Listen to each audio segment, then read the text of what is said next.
A small and lightweight airplane. A topic seemed unworthy of an interesting story. What is there to say?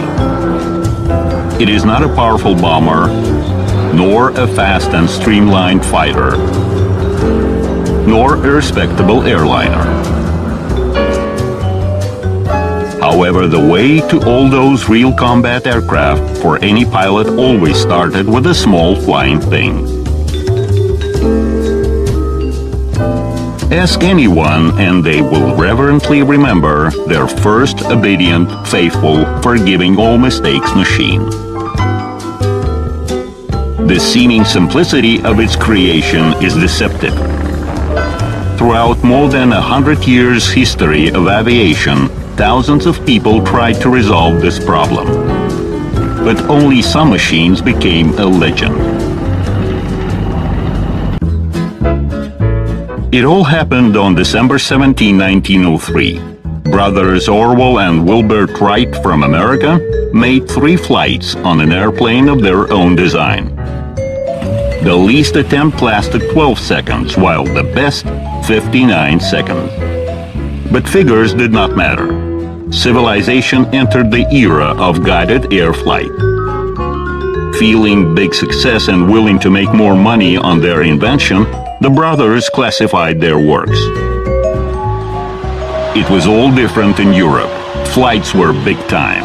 Cities were full of posters calling to watch the wonder of the century.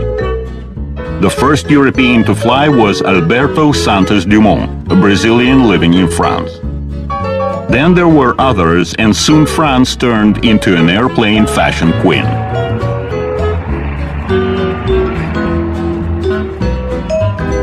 Brothers Charles and Gabriel Voisin, inspired by the flight of the Wright brothers, also started to make their airplanes and fly them. One of their airplanes was bought by Henri Farman. A cyclist and a car racer, he improved the airplane and set several speed records on it.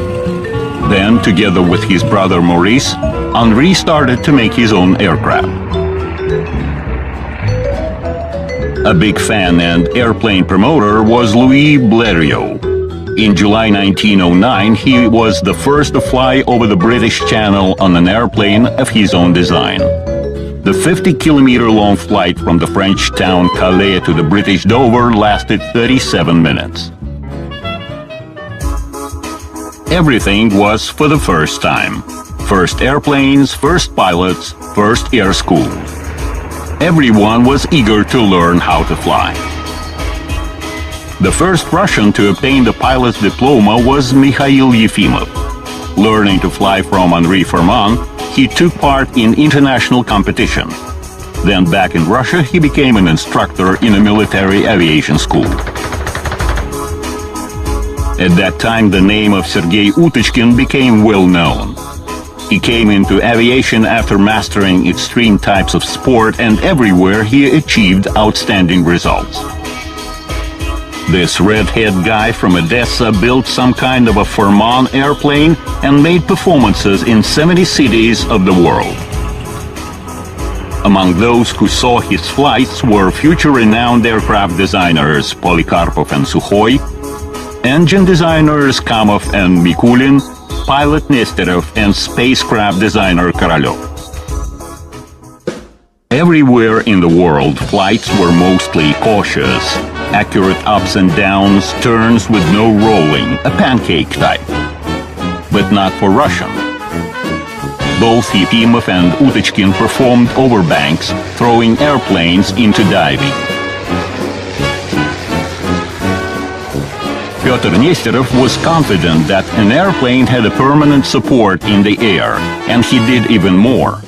In August 1913, he performed a closed vertical loop on his airplane. An airplane let the Russian character loose. The airplanes were so far only foreign. However, soon the French aviation fashion caused a boom of imitation in Russia. A whole variety of designs, from exact copies of successful foreign airplanes to absolutely individual layouts. Everyone seemed to become aviators, from students to gray-hair professors. A wonderful time with almost complete absence of any science. The path to an optimum layout was full of trials and errors. The one who dared was altogether a designer, a builder, and a tester.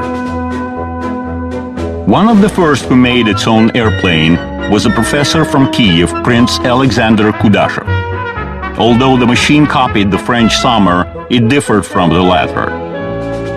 The fin and landing gear were reconstructed, but the main novelty was the more progressive pulling propeller instead of the pushing one. It was already a new airplane. On May 23, 1910, Kudashev performed the first flight on his machine. That date could be deemed the birthday of the Russian aviation. Soon events followed in the history of Russia which influenced the aviation destiny. A huge amount of airplanes appeared in the First World War, and the Russian aviation industry started to gain momentum. Revolution and the following Civil War brought all those achievements almost to zero. Only in the beginning of the 20s there appeared several aviation centers comprising the remnants of the departed wealth. The aviation resurrection plans required creation of a training airplane. That's when P-6 bis, an airplane of such designation, appeared. It was made by Alexander Porokhovchikov, who started his designer's activity before the revolution. The peculiarity of those times was that airplanes appeared fast and got no less fast outdated. The need for the new training airplane was urgent. Leaders of the Russian aviation assumed that it would be better to copy a successful foreign airplane. Such airplanes remained plenty in Russia after the Civil War and intervention. Thus, the British Avro 504 became the prototype of the first Soviet training U-1 airplane. The works were conducted by a young Soviet designer, Nikolai Polikarpov. The airplane was in production since 1922 and was used throughout the next 10 years. It was not at all simple in operation. The next Polikarpov's airplane, U-2, was absolutely different. The first flights showed that the airplane was a good one. In January 1928, tests were started by Mikhail Gromov. The pilot was delighted. Piloting in those years was very strict. At the slightest provocation, an airplane could spin.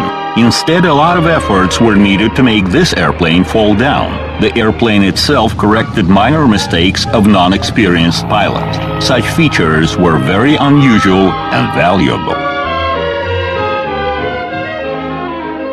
U-2 was completely suitable for the pilot's training performance. Minimum flights with instructor, and there you are flying all by yourself. The layout of the airplane and its operation was very simple. U-2 immediately obtained universal recognition.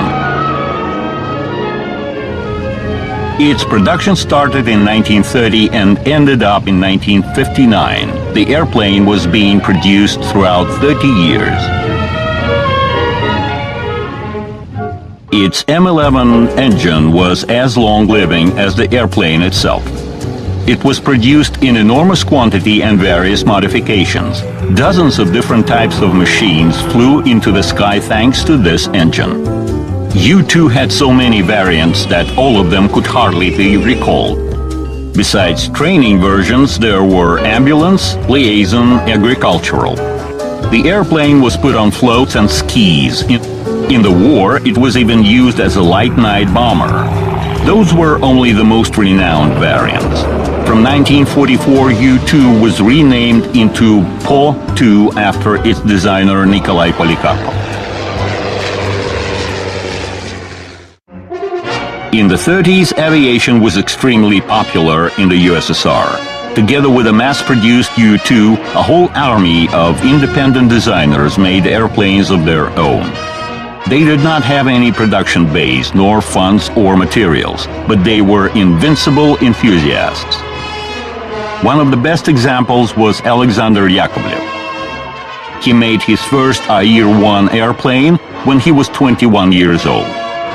Air stood for the initials of Alexei Ivanovich Rykov, one of the Soviet state leaders who was chairman of the Aviation Fans Society and supported the young designer. In those years' terminology, Air-1 was a baby plane, a super lightweight machine. It was tested by Yulian Piantkovsky.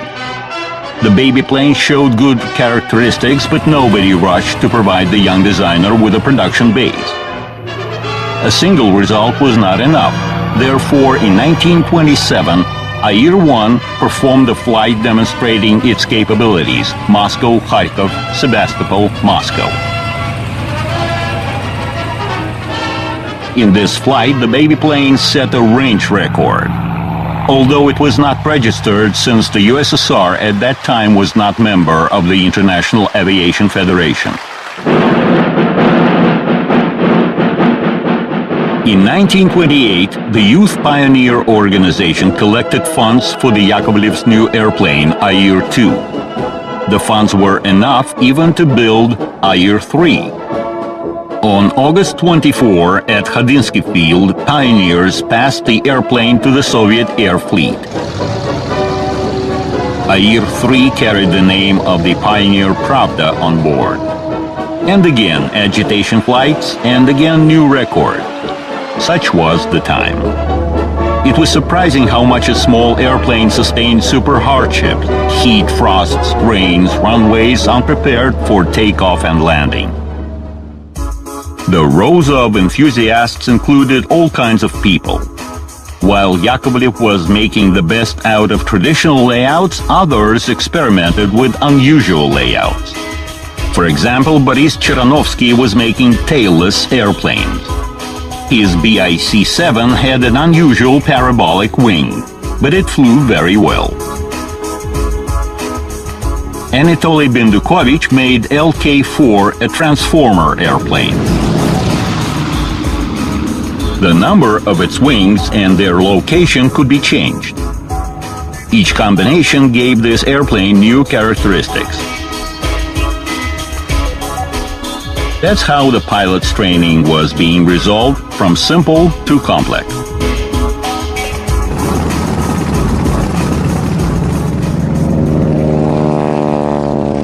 However, lightweight aviation of those years is strongly associated with Alexander Yakovlev's airplanes. The two-seat Air-7 was designed as a fast-speed sports airplane. Everything in it was aimed at only one purpose: to reach high speed. A powerful engine, well-thought aerodynamic monoplane form, refined trimming. This airplane reached a record speed of 325 kilometers per hour. It was the highest result in the USSR. At that time, designers disputed as to which layout was better, monoplane or biplane. Air-7 achievements turned into a heavy argument in favor of the monoplane layout. Obtaining the production base, Yakovlev became the head of the lightweight aircraft aviation industry division. It was a status allowing to do a lot. Not attempting to out the super popular U-2, the designer pursued the idea that even primary training must be performed on the fast monoplane. It was extremely difficult to change a slow U-2 for a fast and maneuverable E-16 fighter. An intermediate training airplane was required, so Yakovlev started to make several similar one-seat and two-seat machines. Such scale was highly reasonable. It was based on the stage-by-stage training principle. At first, students of the air schools and air clubs underwent training at a two-seat UT-2. Then they were changing for the one-seat UT-1, which was closer to combat machine. The Yakovlev's airplanes were not simple to operate, but they had beautiful forms. Airplanes inspired a kind of a magical willingness to fly them. No less important was that they were equipped with the popular and reliable M11 engine. In 1938, the simple in production and operation UT-1 and UT-2 became the main primary trainers in the Air Force school. A lot of those machines were at air clubs as well. A lot of pilots were thankful to the airplanes of Alexander Yakovlev. He was one of not many who achieved impressive results in the lightweight aviation class, obtaining its own design bureau and good perspective. Other designers were not that successful, but some of them did make good airplanes. For example, G-10 of Vladislav Gribovsky. The designer's idea was that the airplane must be as cheap as possible. This would assist development of air clubs and help preparing a lot of new pilots. The airplane could be cheaper if it was equipped with a low-power engine. But such engines was not put into production, neither was G-10 itself. Numerous attempts were made to put automobile engines on an airplane. One of Gribovsky's projects, the G-23 sports monoplane, was made at a special department of the Gorky automobile plant. However, due to big specific weight, automobile engines had no perspective in aviation. Among airplane designer enthusiasts, it is worth mentioning Alexander Moskalyov. Within 10 years, he created 20 relatively successful layouts.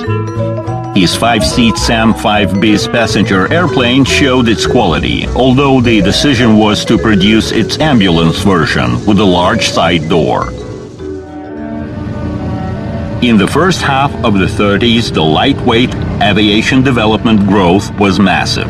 There were all kinds of competitions among low-power airplanes, the so-called air bugs, selecting the most secure lightweight airplane or those that could land anywhere. All this amateur performance was wrapped up in 1936. The state left the lightweight aviation with only several most successful design bureaus. Despite simplicity and low price, not many lightweight airplanes were produced, since they were mainly designated for civil needs, while the country was fostering military topic priority. Factories were facing enormous tasks of making real combat aircraft. If such tasks were hardly carried out in time, what could be said of the trifle things? Thus, the Ki-1 trainer made at the Kazan Aviation Institute was not put in production. This twin-engine machine was supposed to help pilots to transit the bomber. The project had no continuation, while test pilots insisted on making that airplane. Right before the war, there was a change of fighter generations in the USSR. Monoplanes with retractable landing gear and closed cockpit ousted biplane. Speed grew, maneuverability and combat tactics changed. All this required a relevant training machine. But with the start of the combat actions, that topic was off the point. And although the pilot training tasks became even more acute, they were carried out on the same old Yakovlev's and Polikarpov's training airplane. Development of 2-seat training modifications of the combat airplanes was the maximum what was done. Due to disastrous situation in the beginning of the war, a number of training airplanes was used in combat action. UT-1 and UT-2 were armed, but most of all the legendary U-2 was used. They performed liaison, ambulance and partisan unit support missions. Dozens of night bombers units were equipped with U-2.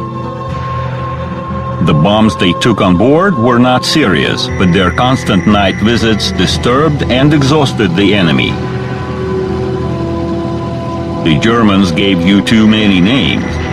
One was the sewing machine, murmuring at night, preventing the enemy from sleep. Before the war, one and the same low-power airplanes could be meant for training, sport, and general purposes.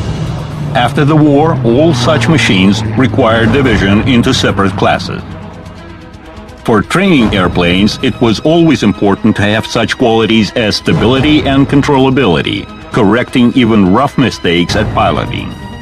The need of them after the war even increased.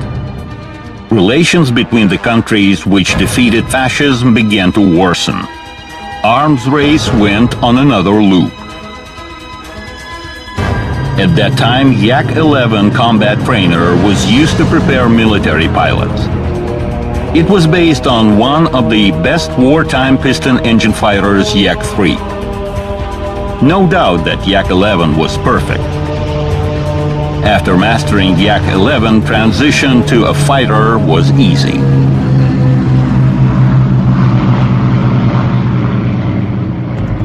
However, Yak-11 was not an airplane for primary training, which was in great need.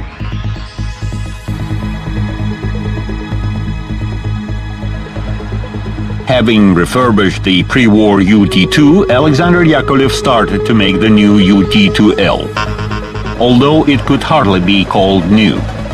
The landing gear was fixed and the layout had mostly wooden parts.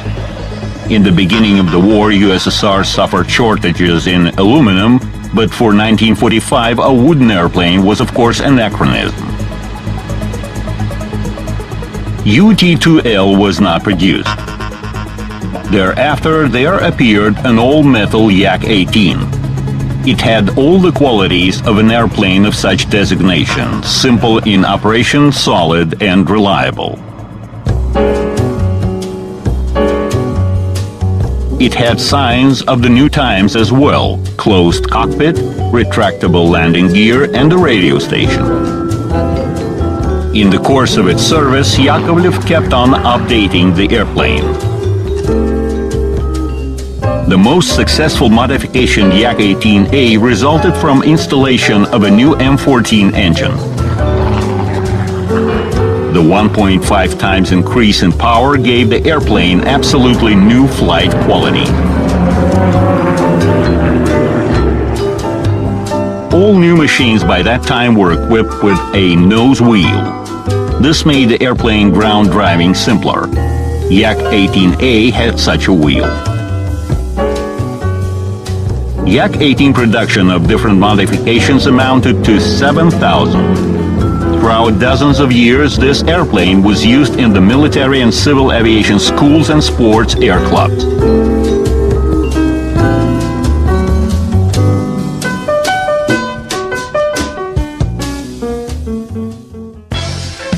Yak-18 obtained its substitution only in 1974 when Yakovlev's design bureau made a new training machine, Yak-52. This machine was of course a product of its time and radically differed from its predecessors, although increased capabilities resulted in the high price. The two-seat Yak-52 was rather expensive for primary training, but at that time money was not much counted. Basically, Yakovlev always followed the rule of making two variants on a unified basis: a one-seat and a two-seat airplane. Anything could change in the pilot's training except the main principle, from simple to complex. First with instructor on a two-seat machine and then on a one-seat to improve the skills. Besides, the one-seat version was best of all for aerobatics. It was preferable for the machines of this category to have minimum maneuver margin, which means that control becomes very sensitive and machine responds to a minimum stick movement. Good maneuverability is no less important. Machines with such qualities were made only for those who had reached a certain piloting level. Such airplane was designated for aggressive aerobatics. Therefore, it was important for the layout to sustain huge G-load. The beauty of aerobatics, not least of all, depends on the harmonic outlines of the airplane.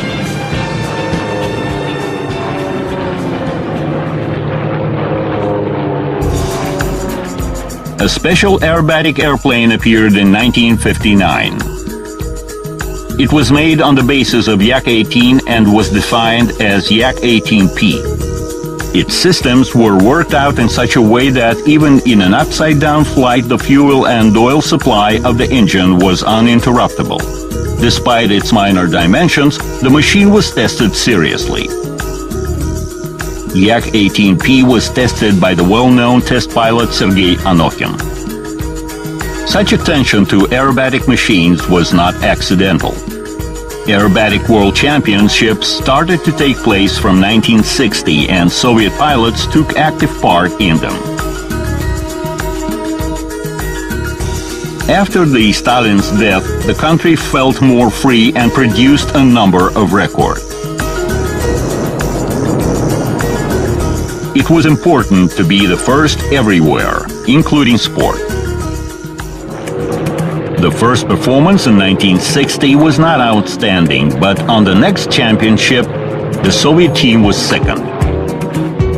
2 years later, it won the Nesterov Cup. The pilot's skills were developing, so were the machine's capabilities. Following Yak-18P, there came Yak-18PM with a more powerful engine and a wider range of admissible G-loads. For better observation, the cockpit was moved backward.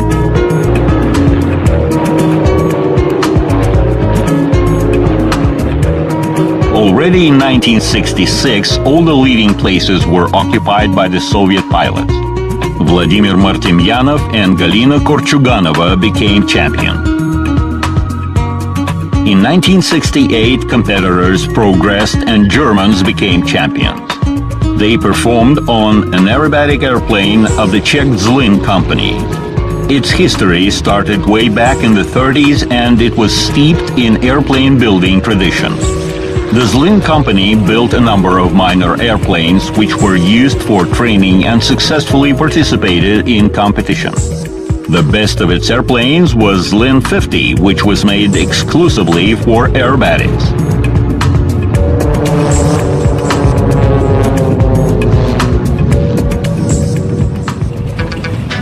Another claimant of the aerobatic crown was the American Pitts Special biplane. It had minor dimensions, small weight, and respectable power reserve. Pitts Special could roll in the air like a thrown matchbox. The bad thing was that the referees were unable to see what was this small airplane doing up in the sky. So the Yakovlev's machine had all chances for success. In 1970, there appeared Yak-18PS, a lightweight machine as compared with the predecessor. 2 years later, there came Yak-50 aerobatic airplane, the top of the Yak-18 family.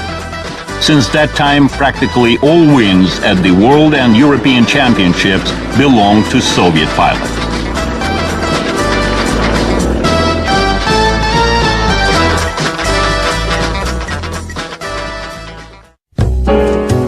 Aerobatics requires readiness, endurance, and self-control from the pilot. But that is not all. Spectators may think that the airplane is flying in a boundless space, but the size of the air stage is strictly limited. In order to perform all program elements within the narrow limits, the pilot needs perfect coordination, instant reaction, and a bit of sports luck. That's how it was before, that's how it is now. Conditions of the pilot's performance have not changed, while the airplanes made a huge step forward. A one-seat aerobatic Yak-55 airplane first took off in 1982. Everything in the new airplane was made to reach maximum maneuverability. A symmetrical profile wing was applied. In other words, there was no difference in piloting whether the airplane was flying in a normal or an upside-down position. Performance mostly depended on the pilot. While previous aerobatic yaks grew from training airplanes, Yak 55 was a sports airplane of a new generation.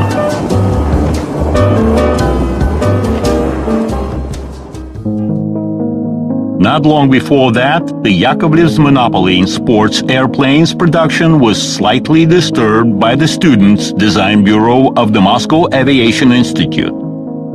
The students-made Kvant airplane took off in 1977.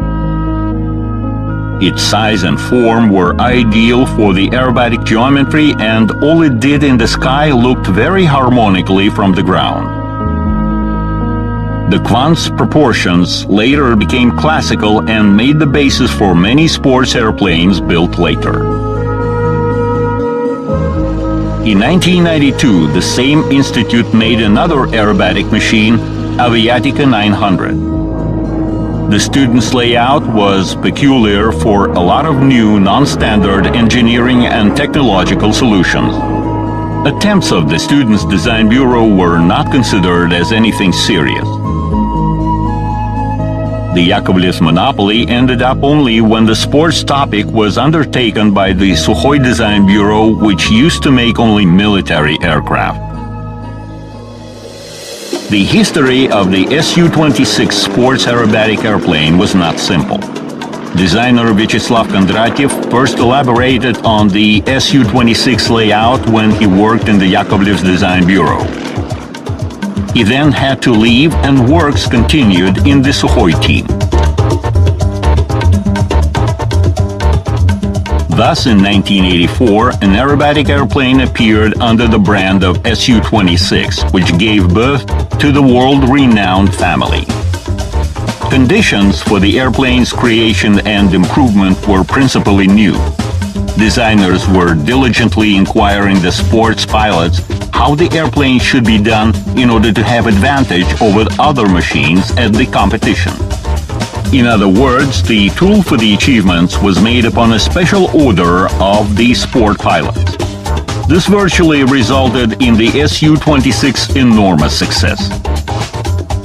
Any trifle was taken into account, for example, how the step at the cockpit entrance is made, or how the controls are located on the panel. That's what the sport of high achievement means. Even unimportant details become significant. Since 1986, practically all medals and prizes at the championships were won by the Soviet and later by the Russian pilot. The Su-26 potential was so big that the foreign aircraft of the same class appearing later were inferior. The airplane was being constantly modified. The next family member was a two-seat Su-29. Its first takeoff was in 1991. Since aerobatics related to extreme types of sport, designers thought of equipping airplanes with a pilot rescue system. A standard ejection seat, due to the airplane's minor dimensions, did not fit. Thus, an interesting escape system was invented. An extending bar was picking up the pilot out of the cockpit.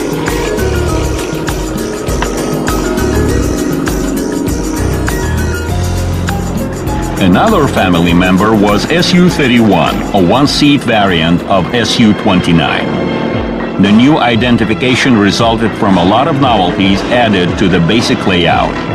Practically all systems were improved. The Su-26 family members demonstrate their outstanding characteristics around the world. Nobody can stay indifferent watching what they can do.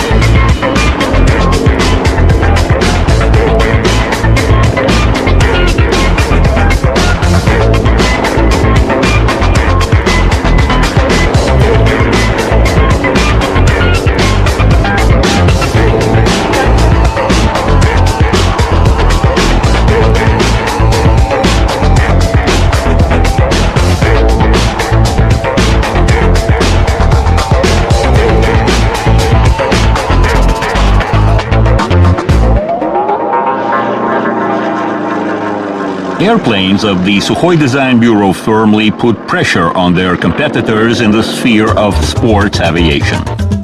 However, Yakovlev's designers did not sit on their hands. In 1993, following long-lasting traditions, the Yakovlev's team made a two-seat aerobatic airplane Yak-54. By the time of its appearance, Russia entered the world society. Wider export possibilities were open. That's when the Yak-54 low price became significant. The airplane obtained good export perspective.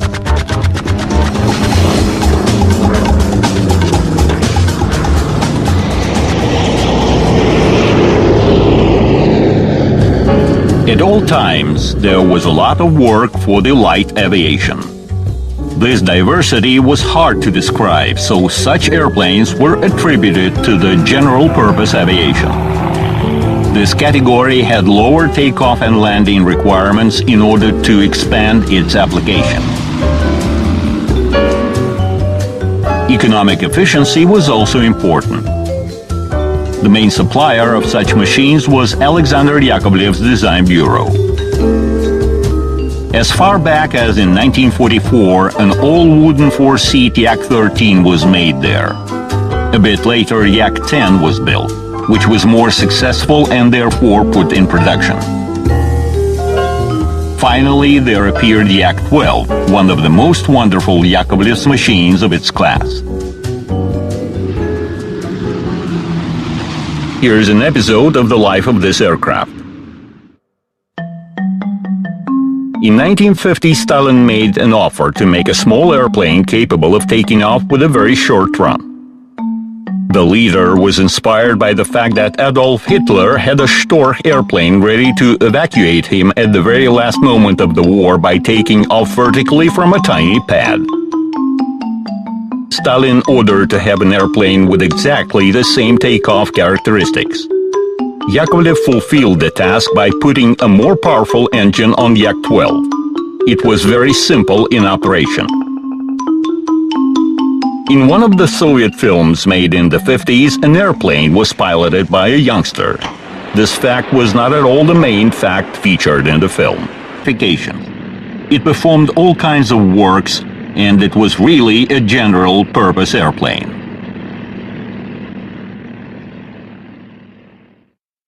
However, light aviation in the USSR was not as popular as in the West. The principal difference was that in the West, anyone could easily have a small airplane as its private property. Therefore, aviation of this class had deep traditions and many years of progress. Dozens of companies offered airplanes on sale. The buyers were using them like passenger cars, for example, to go out fishing. In mid-60s, Yakovlev proposed a minor four-seat Yak-18T. It was initially made for airfloat students training. The comfort was in that the student and instructor were sitting side by side like in an airliner. This particular airplane with the automobile-type cabin was best suitable for private utilization. Unfortunately, at that time it was impossible to buy a private airplane in the USSR. For some time there was a prohibition not only on purchase but on production as well. Only at the beginning of the 80s there came some liberalization, causing a boom that could be compared with the craze for aviation of the 30s.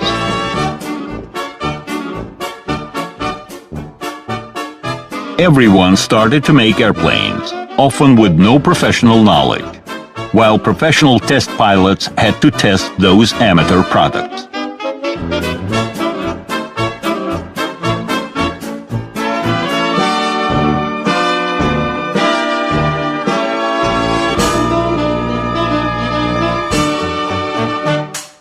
This amateur wave continued in the 90s, when together with the amateurs, large companies got interested in the general-purpose airplanes. State funding of the major aircraft construction practically stopped, and companies made a stake on minor machines which could be quickly built and sold. Commercial euphoria reached an enormous scale. The comfortable four-seat Yak 18T found its market. Many new layouts appeared. Several machines were made by the Kruniche factory, which traditionally dealt with only space equipment. The most renowned airplanes became Il-103 and Gzhel. Il-103 was made in the Ilyushin Design Bureau, which is concentrated on large airliners. However, a minor four-seat Il-103 was a success. The Gzhel mini airliner was also born at a well-known design bureau. It was made at the Mesishev Experimental Machine Building Factory. During the Cold War, it was developing heavy strategic bombers.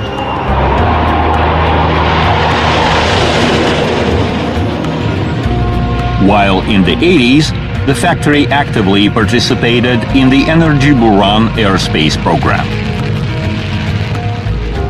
After all those huge projects, the proposal was minor, but the airplane was important.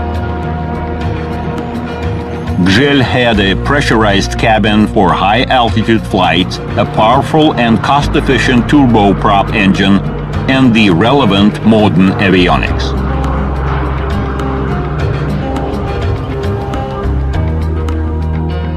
In hope of finding demand, minor airplanes are offered in various versions, including those for private use. However, this sector in Russia develops slowly. The air traffic code is not yet adapted to light aviation. Nowadays, due to terrorist threats, there have been so many flight limitations that it has become unprofitable to have a private airplane.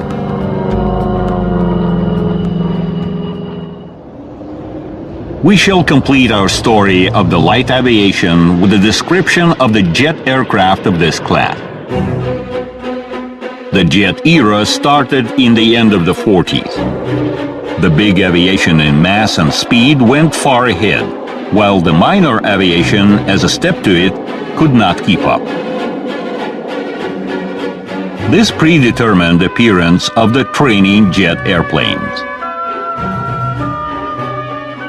At the initial stage of mastering jet airplanes, there came dual-control aircraft, two-seat versions of combat machines. But this was rather costly for mass training. Therefore, in the 50s, design bureaus were assigned to make a training jet aircraft. Alexander Yakovlev offered very good airplanes, a two-seat Yak-30 and a one-seat Yak-32. They were best for their designation: simple, solid, easy in control and service. A Yakovlev's aerobatic airplane is in the air. It covered a closed loop of 100 kilometers at a speed of 750 kilometers per hour. The new world record for the lightweight jet engine airplanes was set by Rosalia Shikina, the aerobatic champion of Russia. But the country's leadership, driven by political matters, preferred the Czech L-29 Dolphin, although it was inferior to Yakovlev's machine.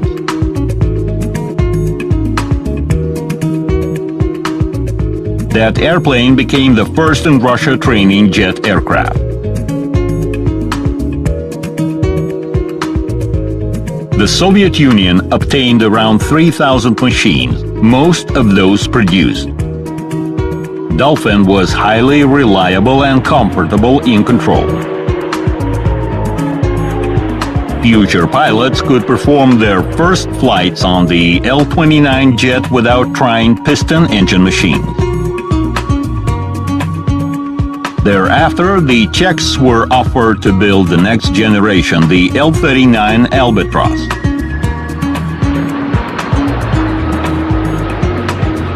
Accent in its development was made on economical effectiveness, one of the main factors for the primary training machine. Adequate operational costs were obtained thanks to the bypass engine with low consumption. Most of all, pilots like the comfortable cockpit with excellent observation. Pilots training on Il-39 started over 30 years ago. It is still in service. Throughout such a long life, in the Soviet aviation, this airplane became almost a symbol of a training machine. The aerobatic group Rus, based on Il-39 airplanes, was founded in the end of the 80s. Elegant machines are in pure harmony with the beauty of their performance. Even with a relatively minor thrust-to-weight ratio of a training machine, pilots make aggressive performances. Il-39 flying at a head-on course looks spectacular. The audience is equally fascinated by the Albatross single and group flights.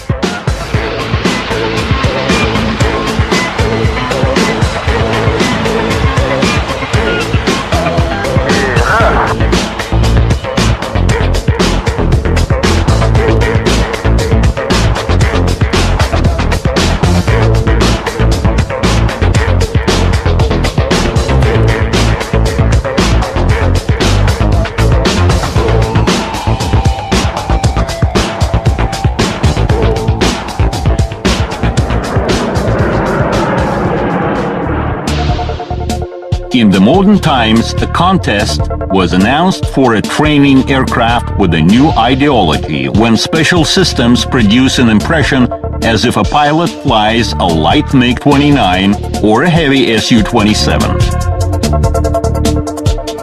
The Mikoyan Corporation offered a training MiG-AT, while Yakovlev made Yak-130. A pilot can be trained not only in the piloting technique, but in the combat application. However, aircraft's capabilities are not limited by training functions. If needed, they can be utilized as fighters or attack aircraft. Their armament is quite strong. Controls are the same as with the big machines. These aircraft are not like the old ones. It is already a different conceptual level. 100 years in history is just an instant, but how drastically the aircraft has changed from the first disobeying air stacks to super intellectual combat systems. It is not the aircraft size that matters. A huge bomber performs defense tasks. A fighter struggles for the air superiority. An airliner connects continents. But the way to the sky starts with a small airplane. Everyone has its own work.